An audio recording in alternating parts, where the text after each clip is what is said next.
Sergeant David Reeves has been a soldier for 12 years, and he has learned through extensive field experience that the equipment that keeps you alive matters more than the equipment that looks impressive.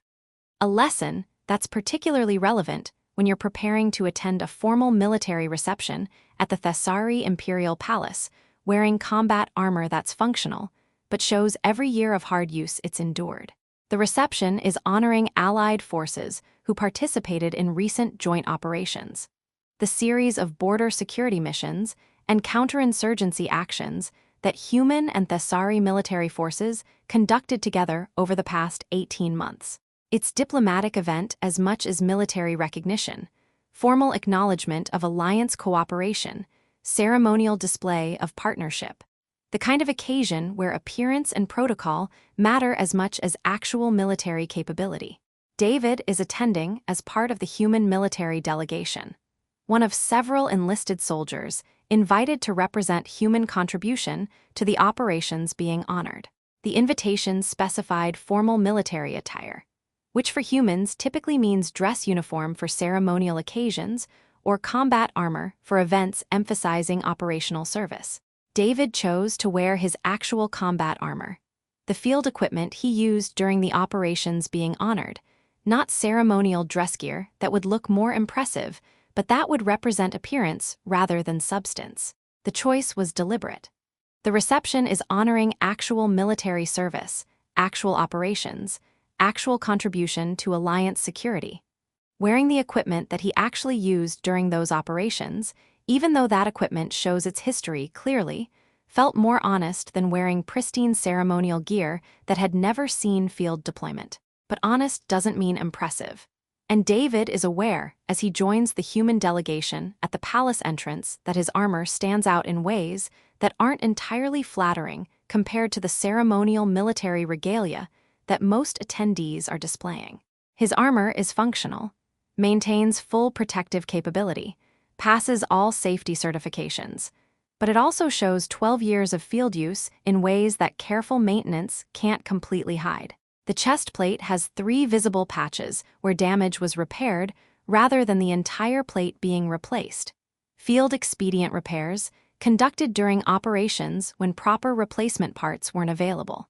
The seals at the joints are from an older model system, 2 generations behind current technology, but still functioning perfectly.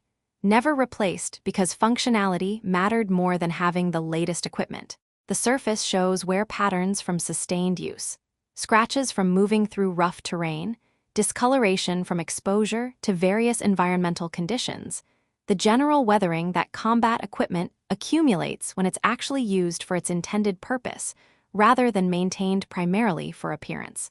Other human soldiers in the delegation are wearing newer armor or ceremonial variants that present better visual impression.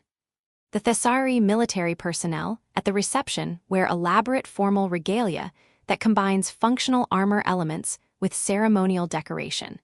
Equipment designed specifically to look impressive at exactly these kinds of diplomatic functions. David's armor looks like exactly what it is.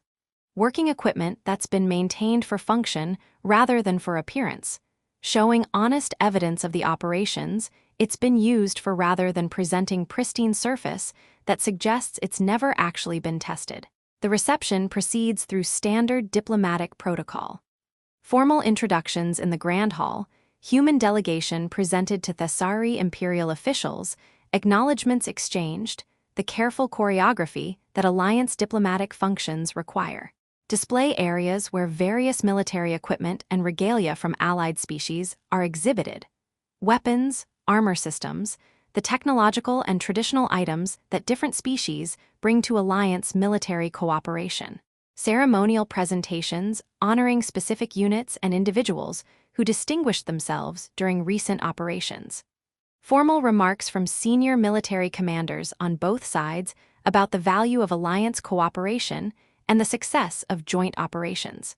David participates in the protocols as required, standing in formation during presentations, responding to formal acknowledgments, representing human military service with the dignity that the occasion demands.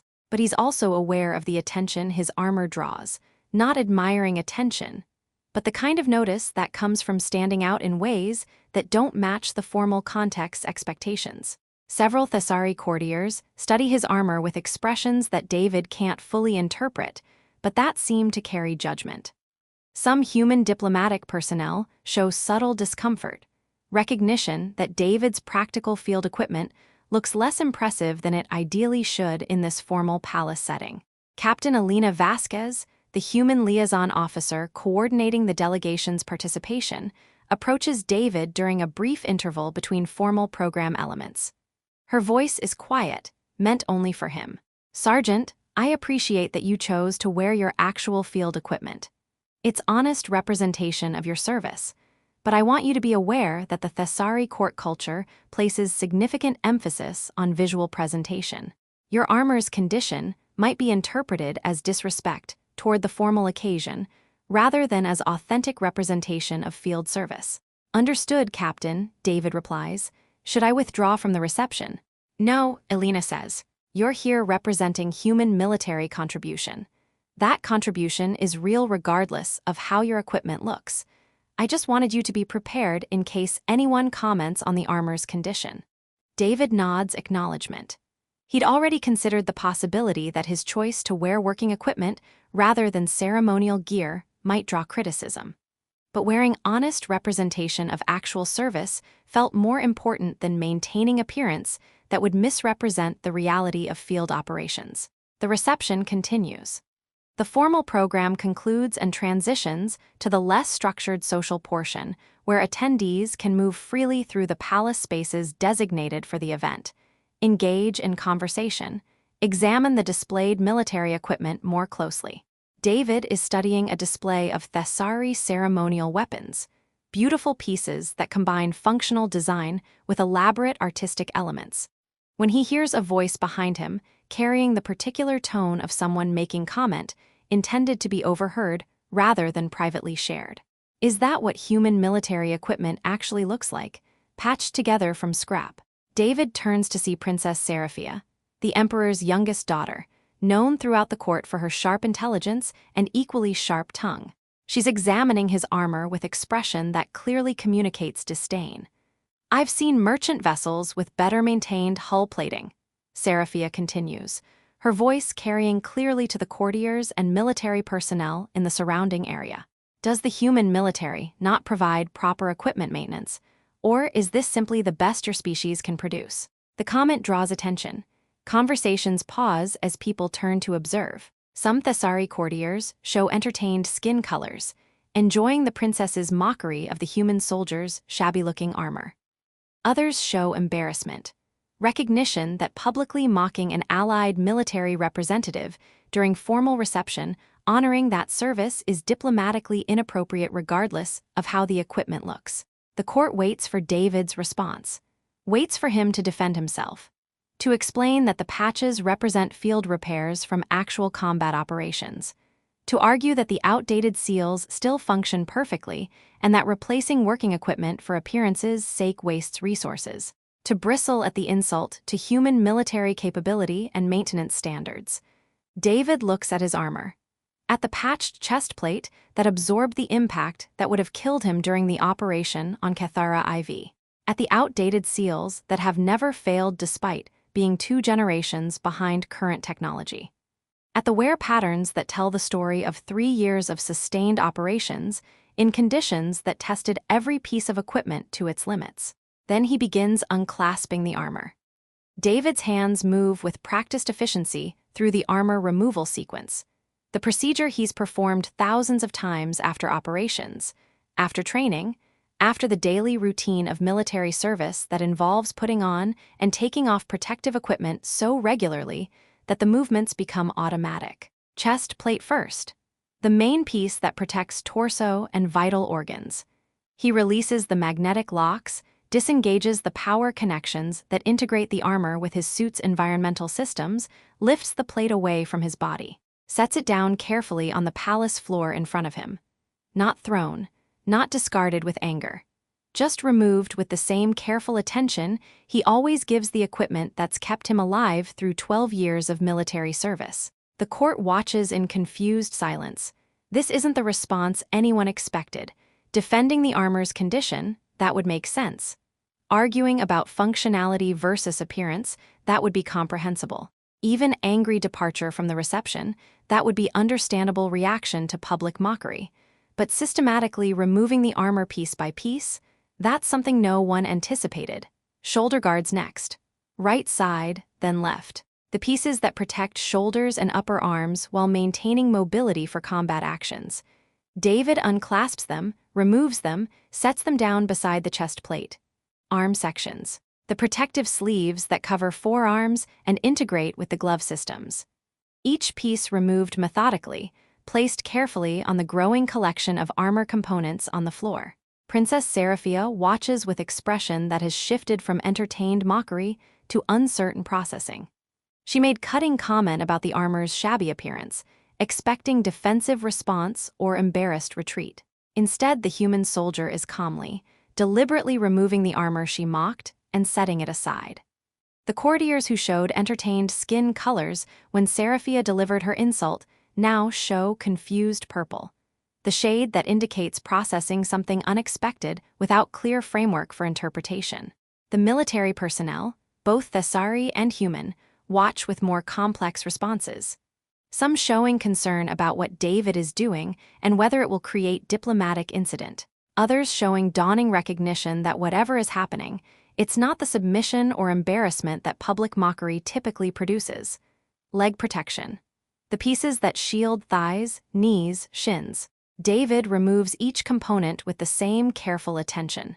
His movements are unhurried, not performative, not making show of the removal. Just executing the practical task of taking off armor with the efficiency that years of practice have ingrained. Back plate, the protection that covers spine and kidney area, requires slightly more awkward positioning to unclasp from behind, but David manages it smoothly. Adds it to the collection on the floor. The armor that Princess Seraphia mocked, the patched, outdated, well-worn equipment that she dismissed as scrap, now sits disassembled on the palace floor. Each piece carefully placed. Each component removed with the respect that David has always shown the equipment that's performed its life-saving function reliably despite its shabby appearance. David stands in his standard duty uniform now. No armor, no protection, no visible military regalia beyond the rank insignia and unit patches on his uniform. Just the human soldier without the equipment that defined him as military personnel in this formal reception context. The court is completely silent, not the entertained silence that followed Seraphia's initial mockery, not the uncomfortable silence of witnessing something embarrassing. Something else. The silence of people witnessing something they don't fully understand, but that feels significant. David looks at his disassembled armor for a moment. The equipment that's protected him through countless operations. That's failed exactly 0 times when he needed it despite looking shabby compared to pristine ceremonial gear. That carries the honest evidence of actual service rather than the pristine surface of equipment maintained primarily for appearance. Then he looks at Princess Seraphia directly. Doesn't speak. Doesn't explain what he's doing or why. Doesn't defend the armor she mocked or justify its condition. Doesn't argue about functionality versus appearance or about the difference between working equipment and ceremonial display pieces. Simply meets her gaze with calm, steady attention. His expression shows neither anger nor embarrassment, just quiet dignity, the self-possession of someone who knows his worth and doesn't need to defend it against mockery. The eye contact lasts approximately 3 seconds, long enough to communicate that he's fully aware of what she said and that he's making deliberate choice about how to respond. Short enough that it doesn't become confrontational staring or challenge to her authority. Then David turns and walks away. Not hurried, not retreating, just walking with the same steady, unhurried pace he brought to removing the armor, heading toward the palace exit, leaving the reception, leaving his armor on the floor where he set it. Behind him, the court remains frozen in that profound silence. No one moves to stop him. No one calls out asking where he's going or what he's doing. No one quite knows how to respond to what just happened. David walks through the grand hall, past the displays of military equipment, past the gathered diplomatic and military personnel who part silently to let him pass. walks through the palace corridors toward the exit where the human delegation's transport is waiting. He's aware that he's probably violating multiple diplomatic protocols, that leaving a formal reception early without proper ceremonial departure is inappropriate, that abandoning his armor in the palace is definitely not standard procedure, that Captain Vasquez is probably going to have difficult conversations with Thessari diplomatic officials about what just occurred. But he's also aware that responding to Princess Seraphia's mockery, defending his armor, arguing about its functionality, explaining the patches and repairs, would have suggested that her opinion mattered enough to require defense, would have communicated that her judgment of his equipment had power over how he felt about himself and his service, would have given her mockery weight by treating it as something that needed to be answered. Walking away, stripping off the armor she insulted and leaving it behind, leaving without a word, demonstrating complete indifference to her judgment, communicates something entirely different. That her opinion is irrelevant. That his worth isn't contained in the equipment she mocked. That he doesn't need to defend himself against someone whose understanding of military service appears limited to evaluating surface appearance. David reaches the exit. The palace guards station their show uncertain skin colors, but don't stop him. He steps out into the evening air, no longer wearing the armor that defined him as military personnel at the formal reception. Just the soldier. Without the protection, without the visible markers of military capability. Sufficient without them.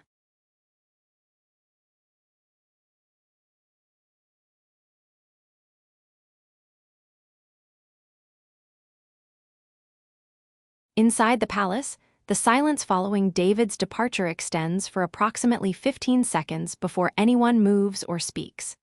Commander Vethros, a senior Thessari military officer who fought alongside human forces during several of the operations being honored tonight, is the first to break the silence. He approaches the disassembled armor that David left on the floor, studies it with the attention of someone who understands what the patches and wear patterns actually represent.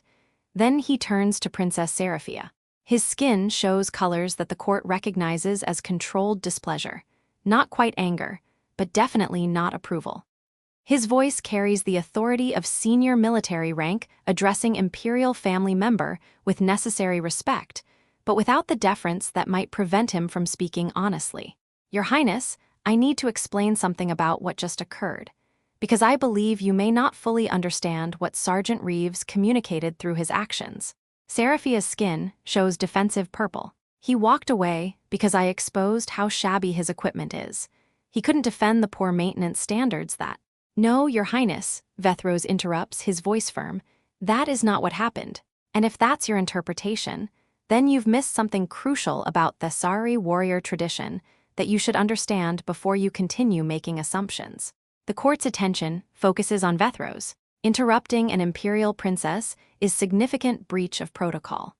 Doing so to correct her understanding suggests whatever he's about to explain is important enough to justify that breach. In Thessari warrior culture, Vethros continues, abandoning one's armor is not retreat.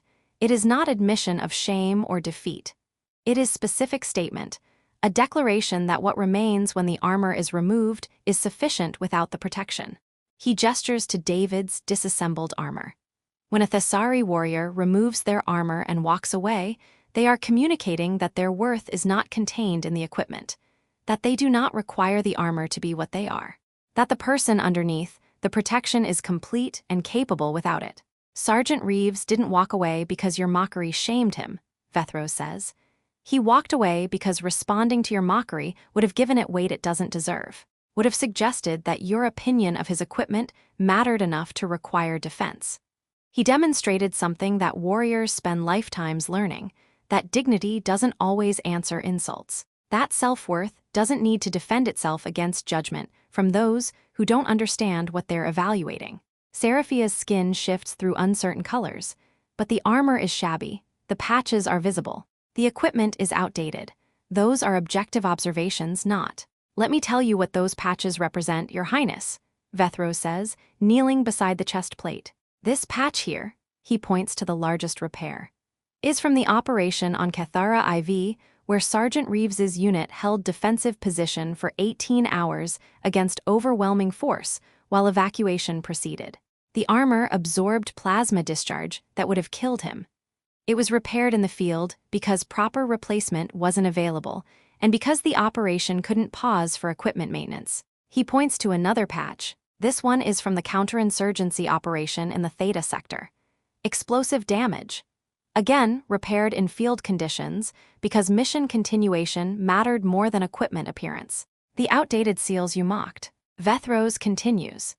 They're from a model system that was replaced by newer technology 3 years ago. Sergeant Reeves never upgraded because the seals function perfectly, and because replacing working equipment for appearance sake seemed wasteful when that budget could go to soldiers who need equipment upgrades for actual functional reasons rather than for cosmetic improvement. He stands, facing Seraphia directly. You looked at this armor and saw shabby equipment that reflected poorly on human military standards. Sergeant Reeves looked at this armor and saw the equipment that's kept him alive through 3 years of sustained combat operations. Equipment that's never failed him despite looking unimpressive. Equipment that tells the honest story of actual military service rather than presenting the pristine appearance of ceremonial gear that's never been tested. When you mocked it, Vethros says, you were mocking the physical evidence of his service, the scars that the equipment carries from protecting him. The honest where that comes from equipment being used for its actual purpose rather than being maintained primarily for display.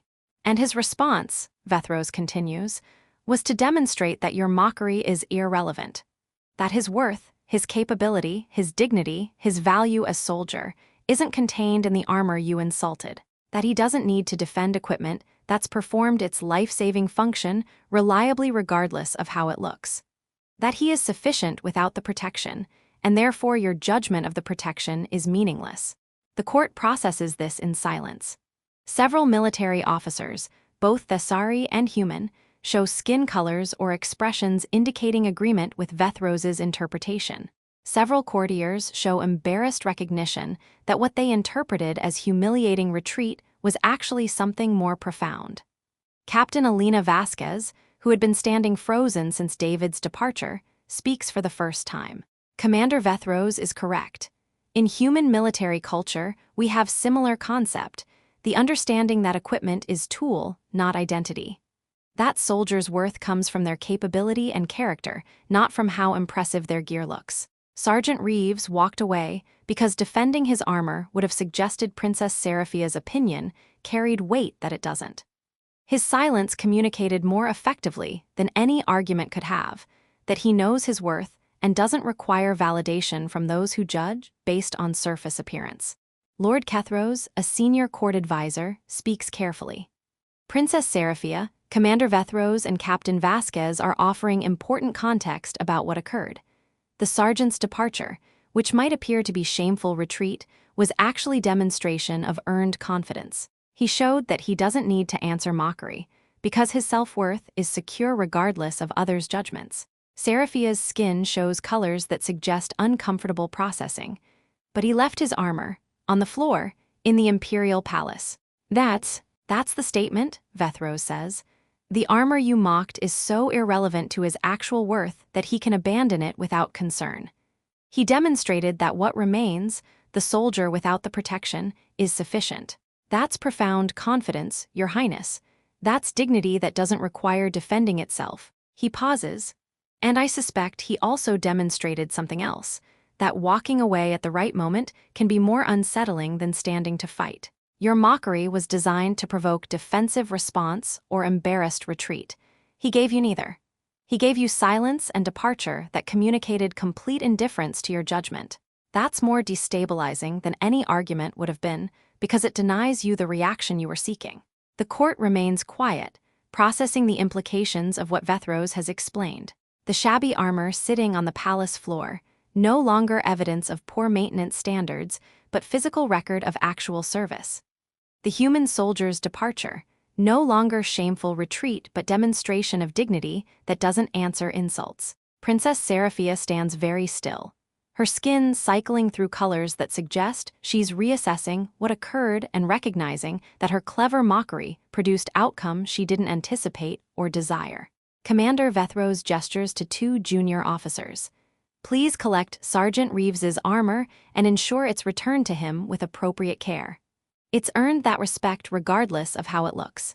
The officers carefully gather the armor components, handling them with the attention that Vethros's words have reframed as appropriate for equipment that carries honest evidence of military service. David is sitting in the human delegation's transport when Captain Vasquez finds him approximately 20 minutes after he left the reception. She enters the transport and settles into the seat across from him. Her expression is complex, not quite anger, not quite approval, something that combines both with other emotions David can't fully identify. Sergeant, that was either the most dignified or the most diplomatically problematic thing I've witnessed at a formal reception, Elena says. I'm still processing which. Probably both, Captain, David acknowledges. I apologize for creating diplomatic complications. I should have. You should have what? Elena interrupts. Stood there while an imperial princess publicly mocked your equipment in front of the entire court. Defended armor that doesn't need defending. Explained yourself to someone who was enjoying making you uncomfortable. She pauses. What you did was demonstrate something important. You showed that human dignity doesn't require answering every insult. That our worth isn't subject to validation by those who judge based on surface appearance. That walking away can be more powerful than engaging with mockery. Commander Vethros explained what your actions meant in Thessari warrior culture. Elena continues. That abandoning armor is statement that what remains is sufficient without protection. That your departure communicated earned confidence rather than shame. The court is reassessing what occurred. Several senior officials have expressed respect for your response rather than criticism. Princess Seraphia, David asks, is processing that her clever insult produced outcome she didn't anticipate, Elena says.